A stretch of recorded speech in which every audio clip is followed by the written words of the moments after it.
You're listening to a download from theoutdoorstation.co.uk. Number 427. Hello and welcome back once again to the Outdoor Station and part 2 of the 3-part series recorded at the recent adventure travel show at Olympia in January 2017. I hope you enjoyed part 1 with its hidden gem and that part 2 won't disappoint either, with a smorgasbord of content from a variety of sources. And don't forget please, links to everything we discuss and you hear on the Outdoor Station can be found over on the website, theoutdoorstation.co.uk. And if you do drop by, why not give us some feedback on the show as well while you're there? It'll be greatly appreciated. As it is the beginning of February as I record this, we also have a winner to our January competition to announce. So keep listening to see who that is. First of all, let's start with the last great wilderness all outdoor people I'm sure would aspire to visit and experience at least once in their lives. Although we may have seen it on TV and assumed it was out of our financial reach, the truth is that it is much more affordable than one might think. Of course, I'm talking about the true backcountry of Canada. Harlan Schwartz of Red Lake Outfitters explains why we should visit Woodland Caribou Provincial Park. Woodland Caribou Provincial Park, it's one of the most remote and northern provincial parks in all of Ontario, at the end of the road.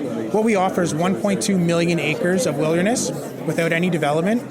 It's in the heart of the pure boreal forest of northwestern Ontario, and at that size of 1.2 million acres, only about 500 people a year get the opportunity to access it. What it all equates to is the opportunity to roam freely, travel at your own pace without the worry of designated campsites or a quota-based system, and not have a chance really of running into anybody else. It's really your trip your way. And because we're a water-based park, it's all connected by water. It's water trails, canoeing.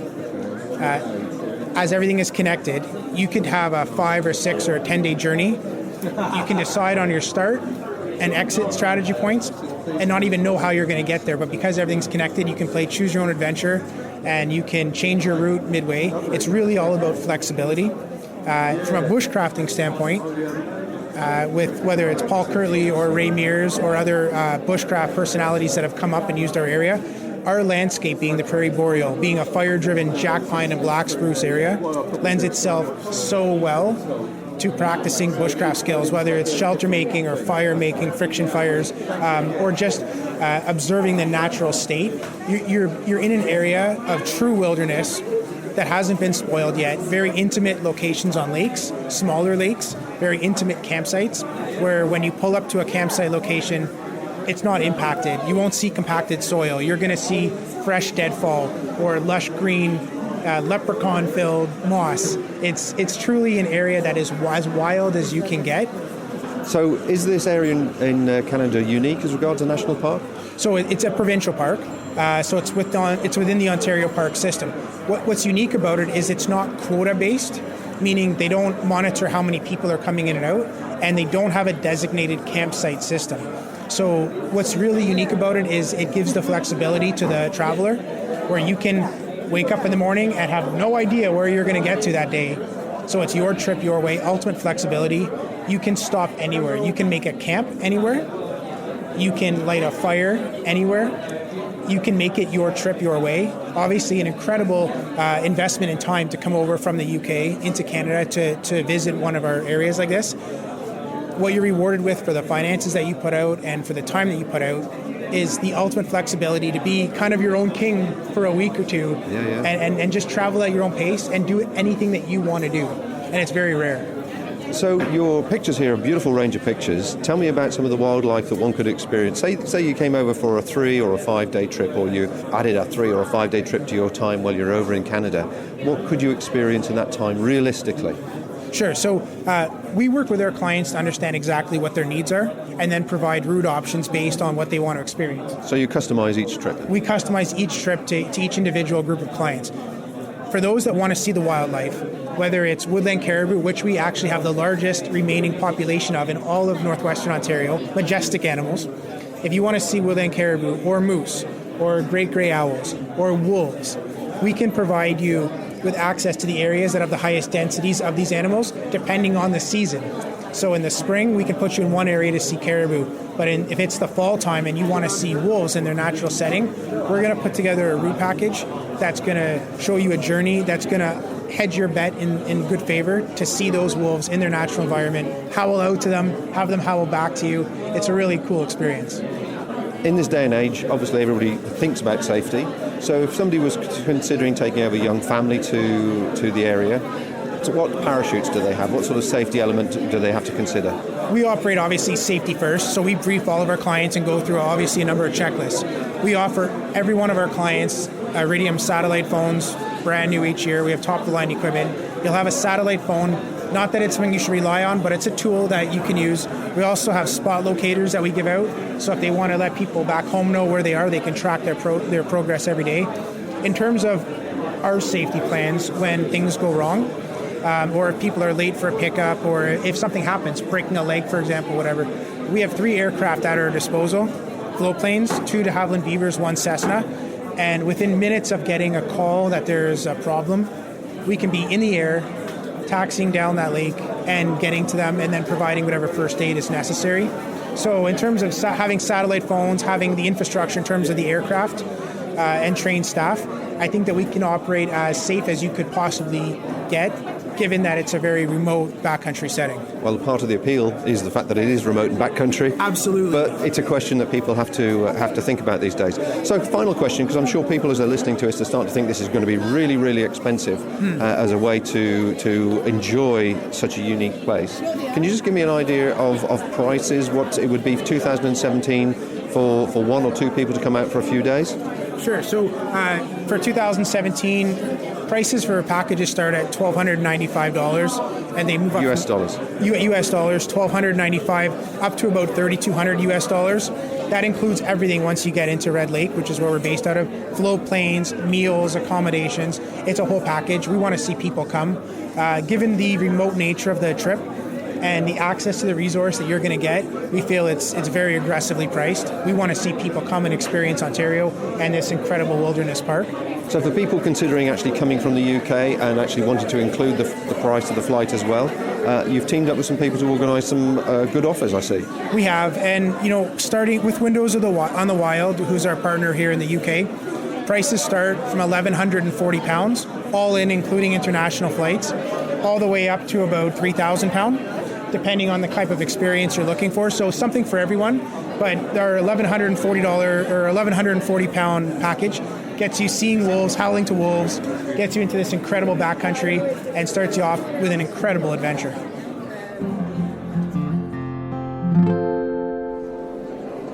Amongst all the stands here, I've just found, sandwiched between exotic trips and destinations for big adventures, the Foreign and Commonwealth Office had a little stand there that was offering assistance and advice and giving people some more background information about the work they do.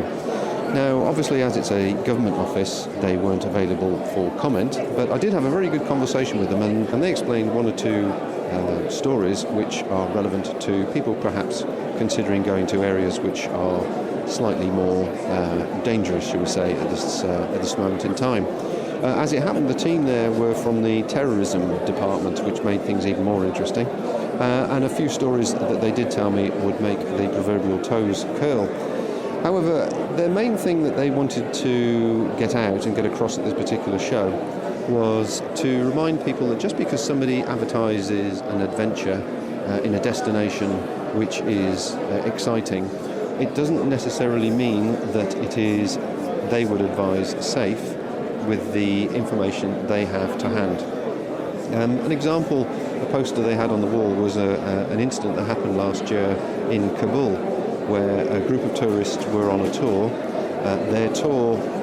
Their daily itinerary was posted on the website, and the dozen or so people came under fire from the Taliban. Now, obviously, not a nice situation to be in, and however, English people amongst them, although they, if you like, called for help or tried to sort themselves out, weren't going to get anywhere under the circumstances. However, amongst them was an American, and I don't know how, but the message got from the American to American forces that just happened to be in the area with a small troop, and they managed to extricate all of them safely. But obviously a very sticky situation, and as the person was telling me, something that people don't necessarily think about. They think about if the company is offering the experience and the experience's itinerary is publicly known, then possibly it could make you a target without realising it. And that, of course, can be anywhere in Asia, Africa, or obviously over in the Far East. So for people thinking about it, the Foreign and Commonwealth Office basically was saying it's very hard because they're trying to be supportive and give people as much information, British nationals abroad, no matter where they go, and obviously help them extract them from situations which may have happened to them either as accidents or something more sinister. But it's very difficult when the general perception that they are given in the national press is a fairly negative one. Obviously all they do is offer advice. They cannot tell you that you can or can't do something, but basically the bottom line was contact them, have a look on the website. It is continually being updated. In fact, one of the team were updating the website as I was watching regarding certain areas where the news had come in, particularly Gambia at the moment, for obvious reasons. Well, we say obvious reasons that we know about in the press, but obviously these guys know a little bit more, and it was very, very interesting. They were actually isolating specific areas as being areas in danger at the moment. So if you're thinking of going further afield and you're thinking of booking on one of these exotic holidays, adventures, and it's going well out of your comfort zone, then do consider having a look on the Commonwealth Office. They are there to help, as they say.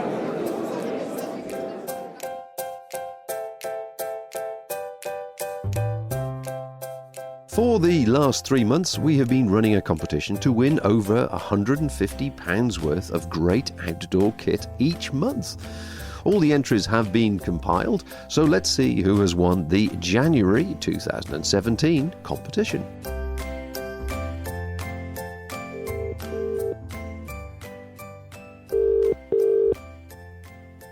Hello.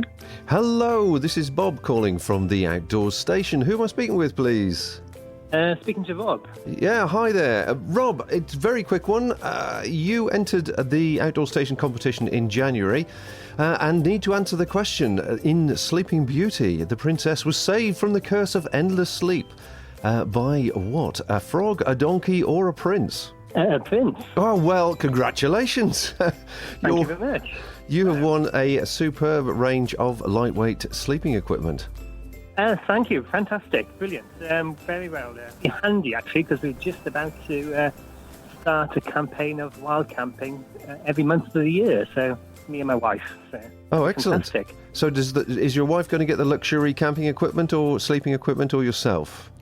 I think it's myself, because I've been kitting her out while camping. And so, I've got a very old thermostat. So, this is brilliant. Fantastic. Excellent. Well, if you can just hold the line, I shall take some details. Oh, brilliant. Thank you very much. And can I just say, I really do enjoy your podcast. They're absolutely fantastic.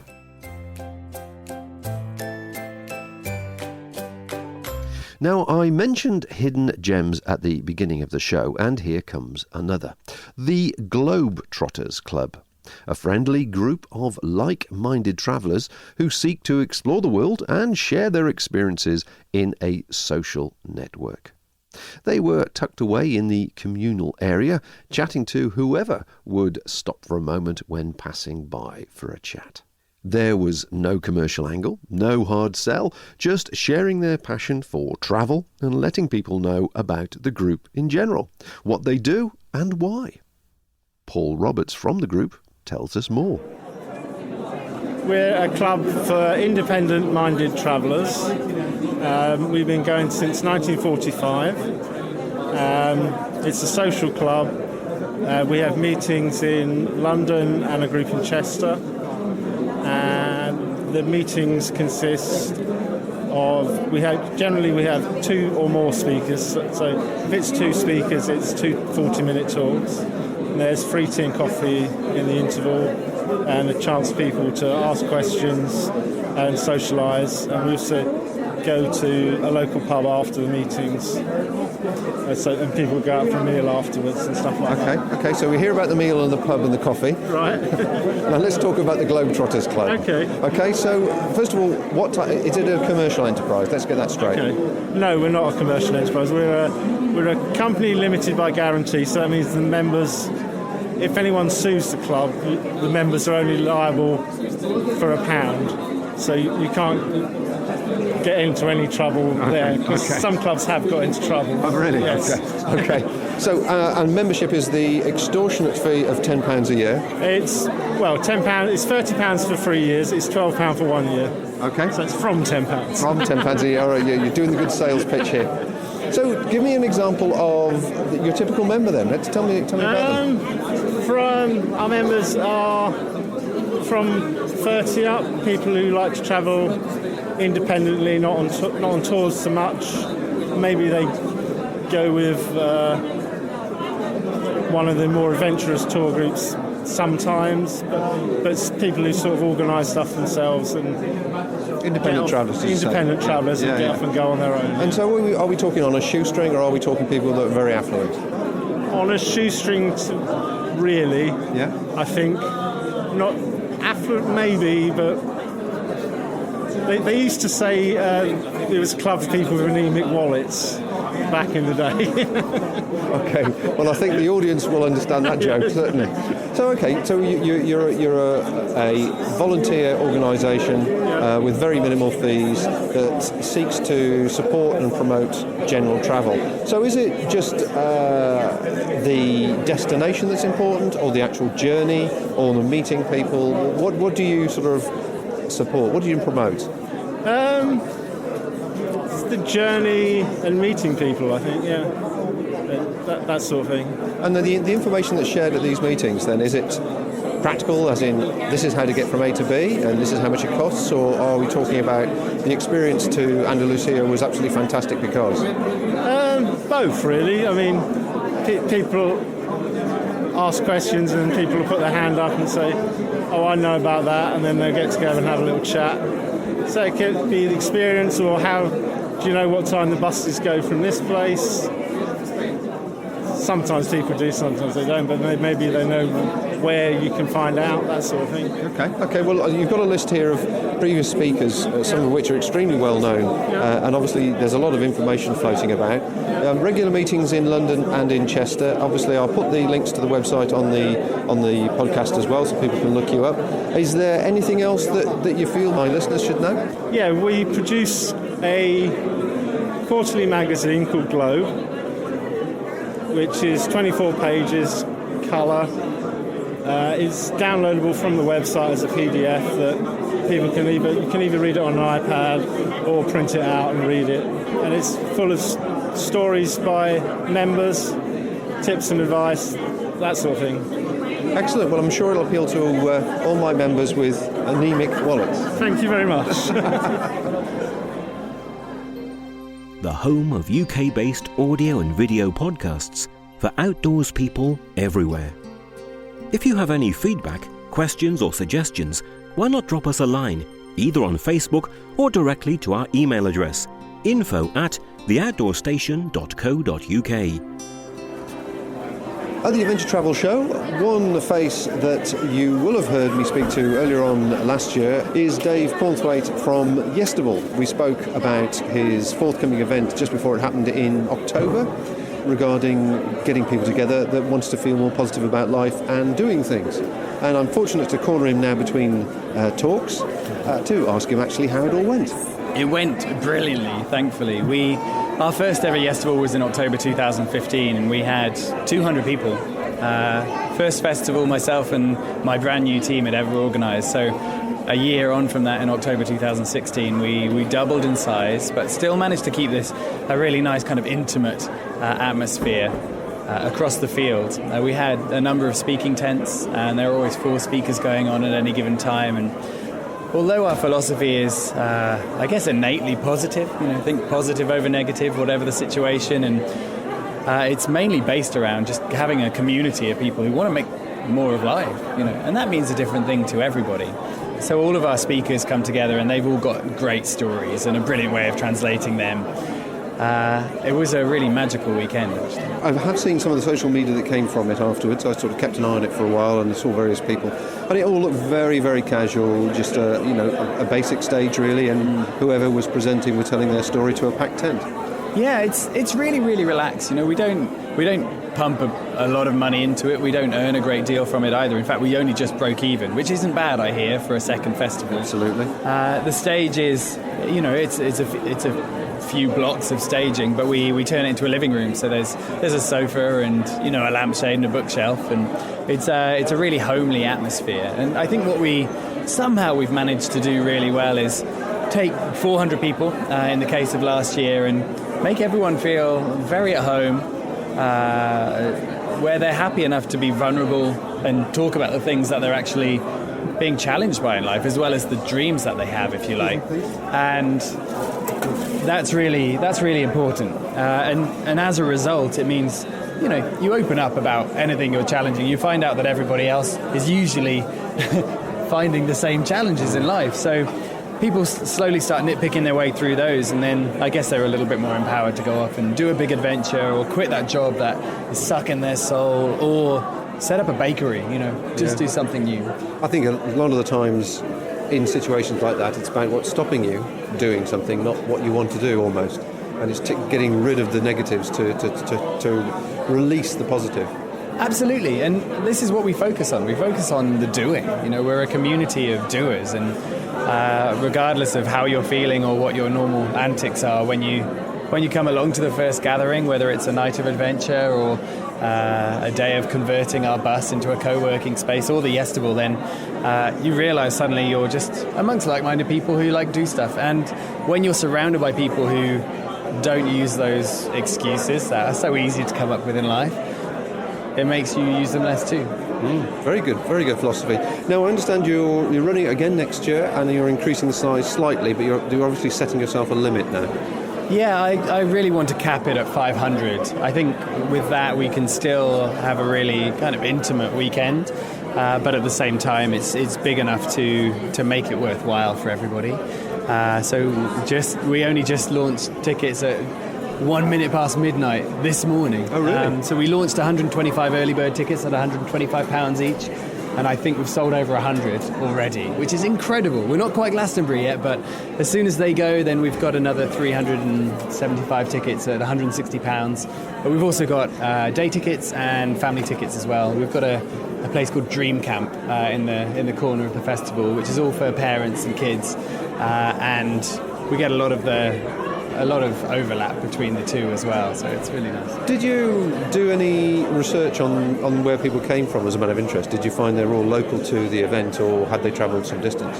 Most people have travelled. There were a number of locals there just because they heard about the festival through Brinsbury campus, where we host.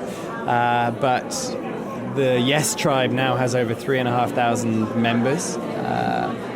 Mostly in the UK, probably 80% in the UK, and 80% of them are in London, but the rest are dotted around. So we had people travel from Canada and Australia and New Zealand this time round, which is amazing. What, specifically for the show? Specifically for Yestival, and then a lot of people from London around the UK. When I spoke to you last time, you said there was somebody going to be setting up on a trip or doing something interesting, and you were going to give them a big send-off, but you didn't tell me any more than that, I think, at the time. So what actually took place? So we have this, I guess now it's a tradition that from every Yestival someone leaves on some form of non-motorised transport to start a big trip. The first time round it was Tommy Scargill. He's still en route, cycling from the UK all the way to China. And then Helen Proudfoot left in October 2016, and she's en route to New Zealand on her bike. So it's amazing. We had 400 people forming an avenue for Helen as she rode through. And what an incredible day, in someone's life, just to begin a trip with that much support. And you can't turn it down after that, can you? Can't turn it down, and I think it's a lovely trampoline, it's a lovely platform to go off and have a brilliant trip. And everyone else who saw her leave thought, I could do that. What's my thing? Yeah, that's got to be very empowering. And yourself, you've been doing these 1,000-mile trips now. You set yourself a number of challenges to do that, but. Just briefly, we were talking earlier on, you were saying you don't actually plan more than a month ahead. I find that incredible. Yeah, I think I've got this project called Expedition 1000, and the idea is to do 25 different non-motorised trips of 1,000 miles or more. And I've ticked off 12 of them now. And yeah, I guess it's something that once you do anything, a lot of times you get more comfortable with it, you get better at it, and also I couldn't imagine planning for a trip a year in advance. You know, by the time I'm a year's past, maybe I don't want to do it. So I leave a couple of gaps in my calendar each year for a journey, and then as the time approaches, just a couple of weeks in advance, I think, okay, do I want to travel on water or land? And then I just make it happen. I write a list, I get my transport, I buy my ticket, and I get going. I know you get a fair amount of publicity from doing this, but I think I read somewhere, which I admire most of all, is the fact you do this as cheaply as possible. You're not doing it from a luxury support crew type of bay.